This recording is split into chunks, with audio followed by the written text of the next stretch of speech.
Welcome to the Making of a Nation, American History in VOA Special English. A new leader stood before the American people on March 4th, 1913. He was Woodrow Wilson, the 28th President of the United States. Wilson belonged to the Democratic Party. He was progressive in his belief that government should take an active part in efforts for social reforms. This week in our series, Kay Gallant and Harry Monroe begin the story of Wilson's presidency.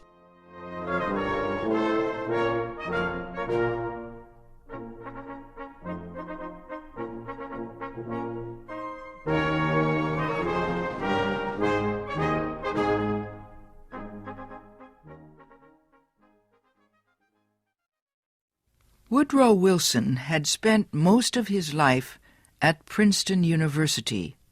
First, he was a professor. Then, he was university president. Next, Wilson was elected governor of the state of New Jersey. His early success as governor made him a leading candidate for the Democratic presidential nomination in 1912. Wilson traveled widely around the country during the campaign. He made speeches to many groups.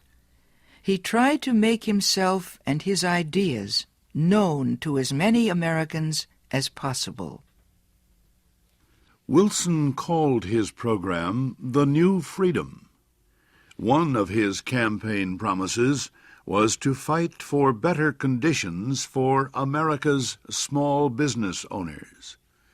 Such proposals helped him win the Democratic nomination for president. Then he defeated President William Howard Taft and former President Theodore Roosevelt in the election. Woodrow Wilson, the former president of a university, had become the president of a nation. The largest crowd in Washington, D.C.'s history welcomed Wilson outside the Capitol building on the day of his inauguration. He called on the American people to join him in making the country a better place. "Our duty," Wilson said, "is to correct the evil without hurting the good. I call all honest men, all patriotic, all forward-looking men to my side."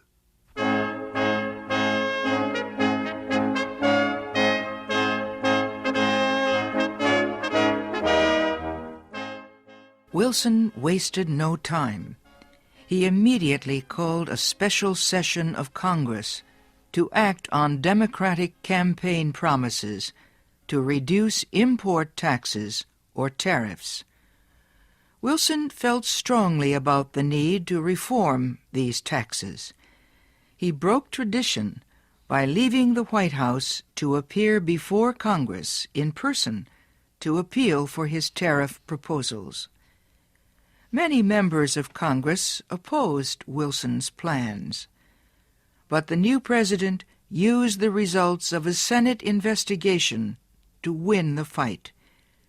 The investigation showed that a number of senators owned companies that depended on high tariffs for their profits. The votes of these senators were influenced by their property holdings. Public knowledge of the situation forced many of them to give up their holdings and stop resisting tariff reform. Congress finally approved Wilson's proposals. Lower tariffs reduced